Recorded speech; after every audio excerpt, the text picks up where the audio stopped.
Okay, welcome back, everyone. On the Midday Weekly Review, we decided to close out this hour by getting you warmed up for Halloween. What's today? October 26th? So Halloween's what? A mere 4 or 5 days away, right? Correct. All Souls Day. Annapolis Ghost Tour founder Mike Carter and tour guide Julia Dray are now authors of Haunted Annapolis, Ghost of the Capital City, published by the History Press. Nice to see you both. Julia? Thank you very much. Mike, thanks for coming into our studio today. Thank you. I didn't know Annapolis was haunted. Who knew Annapolis was haunted? When did you first stumble upon these facts? I actually stumbled upon them after taking a tour on vacation in another city and wondering why we didn't have such tours, and began doing a little bit of research, and the stories just flooded in. I mean, they were everywhere and going back hundreds of years. So have you been doing tours for how long? About 10 years. Really? And Julia, how'd you get involved in this? Well, I met Mike sort of by chance via a Craigslist ad. He was looking for tour guides, and having lived in Annapolis for 30 years at this point, I was intrigued by the connection with the history, and I'd worked in a lot of the places in the book, on the tour, that are now in the book, and I lived in a few of them. So I had some experiences of my own to bring to the equation. Oh, well, where should we start? I mean, it's the state capital, Annapolis, and I noticed that the State House and Government House are both on your tour here. So why don't you give our listeners a little bit of a taste of the lore associated with ghosts in the State House? Well, the ghost in the State House is a man named Thomas Dance, who died in 1793, just before the dome was completed. He fell from a scaffolding about 87 feet or so above the floor, and has been haunting the building ever since. And it said he didn't haunt the place just because he died there, but because the contractor in charge of the project was less than fair to the widow and children, depriving them of the pension that was due to them and the outstanding salary, and even going so far as to confiscate Mr. Dance's working tools. So now his sons had no profession. And the story ends with the contractor forcibly escorting Mrs. Dance and the children to a ship and sending them to England. And if they didn't have money or family waiting for them there, they didn't go back to a very prosperous future. So he's got a grudge, and he's been making people in the building, know his presence ever since. Do we know what happened to his family? We do not, and we don't know why the contractor had such a grudge against them. It's one of those mysteries that we'll probably never solve. And over the years, do people report Mr. Dance's soul or his apparition or sounds or what? By some accounts, he's the most often spotted ghost in Annapolis. Really? Most people will look up in the gallery and see this historically dressed gentleman and think, oh, it's a tour guide, it's a reenactor. And they'll go to the security desk and inquire, how do I get on the tour? People have reported this. Oh, yes. Yeah, they go to the security guards. Wow. And, of course, since security measures were enhanced after 9/11, they now sort of keep a count and go up and investigate each sighting in the dome galleries. And there have been something like over 100 separate sightings. What about Government House, Mike? Now, that's just across the street, right? It is. Government House, or better known as the Governor's Mansion, Right. Is in fact haunted by a rather famous individual from history. Spiro Agnew? Not quite as famous. Maybe notorious. But his name is Reverdy Johnson. Reverdy Johnson. Correct. I like the name already. He was a prominent attorney, later an attorney general. He actually is best known for the Dred Scott case.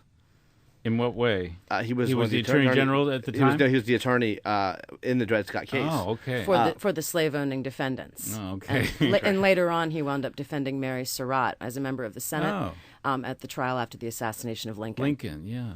So he there was a party being held in his honor one night at the governor's mansion, and he apparently had a bit too much to drink and fell into a stairwell and died a short time later. And as word spread through the party that their honored guest had met his demise, the party got quiet and everybody kind of started freaking out. And since that time, he's never really left the party. He's often spotted standing around in the garden where the party is being held with a cocktail in hand. And we happen to know that there are several rooms in the mansion, particularly the one where connected to the balcony where he'd fallen off of, that the dogs that they use for patrolling the governor's mansion don't like going into. They'll fight sometimes to go in there. They'll whimper. They'll And these are Really? trained dogs. Really? Because they sense something. Correct. And some of our accounts actually come to us from one of the former first ladies. We don't talk about which I was one. just going to ask you this. Do the first families who occupy a government house ever report Reverend D. Johnson's apparition? They do. The staff have definitely done so, and I spoke personally with one of the former first ladies, and she told me her story of walking into rooms and the cold spots and the hair on the back of her neck standing up, and the dog, family dog, kind of freaking out, those kind of things. So what happens is somebody dies in a place. That seems to be common with a lot of ghost stories, right? Someone dies in a place, and they haunt that place because of some bitterness, something that happened, a rival or something like that, right? And then stories build up over the years. People actually report these things enough so that it ends up on a tour. Correct. Right? It seems to be any kind of strong emotion, because it's not always negative. Oftentimes it's positive emotion. It's love. It's romance. It's, it's lust. In quite a few cases in our stories, it's lust. But then we also, of course, have, your hate and your violence and your anger and your murders and the other not-so-pleasantries. And that's what makes the ghost stories so compelling, is that we can look in there and see our own emotions mirrored back to us. I mean, ghosts are only human. They're no different than you and I are. It's just that they felt something so strongly that they're committed to where they are. And fortunately for us, Annapolis, thank you, Baltimore, for existing, because you saved our downtown by being a much better port than we could ever hope to be. And that preserved not only a lot of the downtown historic homes, 350 years old, some of them, but also preserved the memory, because there was consistency in the population. And these stories got passed down through families, were noted in journals whose descendants shared them with us, not too long ago. So it's an amazing city, and it's filled with some amazing folks. We're speaking with Julia Dray and Mike Carter, co-authors of Haunted Annapolis, Ghosts of the Capital City. This book is just out this year, right? This fall. September, yeah. And how often do you give the tours, Mike? Every night. Every night? Every night, all year round. Every night, all year round, someone wants to go on these tours? Correct. Well, you must be busy, Julia. How many tour guides are there? Now I think we're up to 6, but Wow. for a while there, it was just Mike and me. Wow. Now, the one I wanted to ask you, of course, the Naval Academy is there. Are there ghosts associated with the Naval Academy? Several, and I'll let Julia Yeah, talk one to you of about the that. absolute best ghost stories in Annapolis was actually at the time that the murder occurred and the later investigation occurred, was widely reported, and you can go into the New York Times archives and read about the case of James Sutton, who was murdered on the grounds of the Academy in 1907.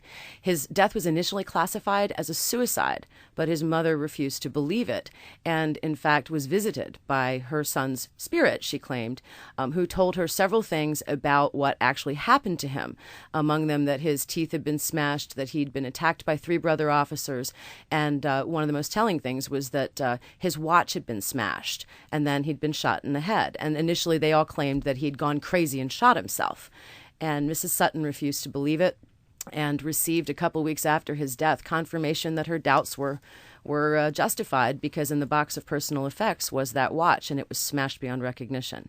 Wow. So she wound up pushing the Navy and the Naval Academy for a full investigation of her son's death. They exhumed the body, re-autopsied it, and found that his ribs were smashed, his teeth were smashed, he had sustained a gunshot wound to the head that he could not have inflicted upon himself. And so it was reclassified as a homicide instead of a suicide, and after that point, Lieutenant Sutton does not appear to his mother ever again. But because the Navy never managed to prosecute his murderers, there was no way to prove who'd done what.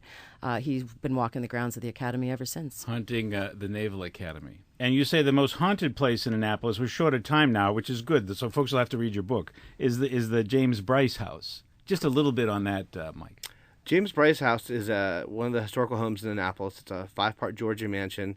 Around the same time period as the other more famous homes, like the Peka House. It was built by the Bryce family, who were one of the wealthiest and most affluent families in Annapolis. Colonel Bryce led a rather interesting life in that he stayed on both sides of the law. He made some money illegally doing some shady things, and his family had a lot of notoriety around them. And there was several murders there. and several murders? Several murders. At least 5 murders on the grounds or in the house, and probably 3 suicides, along with other rumored activities. It sounds like it's been haunted for a long time. More ghosts than any other house in town. Other buildings have more ghosts, but it has... And who lives there now? Nobody. It's the International Masonry Institute's office in Annapolis, and they preserve it as a museum. Okay. Do they report ghostly things? They actually wouldn't talk to me about the building, so I don't know whether they were just nervous or they don't want people to they think don't of want it as people haunted. Exactly. That's the James Bryce House in Annapolis, and it's on your tour. Correct. Okay. Well, the book is called Haunted Annapolis, Ghosts of the Capital City. I love the cover. It's the dome of the Capitol with the big moon rising behind it like that. Very nice. Mike Carter and Julia Drea, the co-authors. Again, the publisher is the History Press. You can find out information about it at historypress.net. Well, this is cool. Thank you very much. I have to come down and try your tour some night. Every night. Every night. Wow, including Halloween, right? Of course. Yes, Of course, Halloween. we'll love to see you. Thank you, Mike Carter and Julia Drea. Thanks for being here. Thank you Dan. very much. And thanks, everyone, for tuning in. That's our first hour today, the Midday Weekly Review. We take a break now for lunch.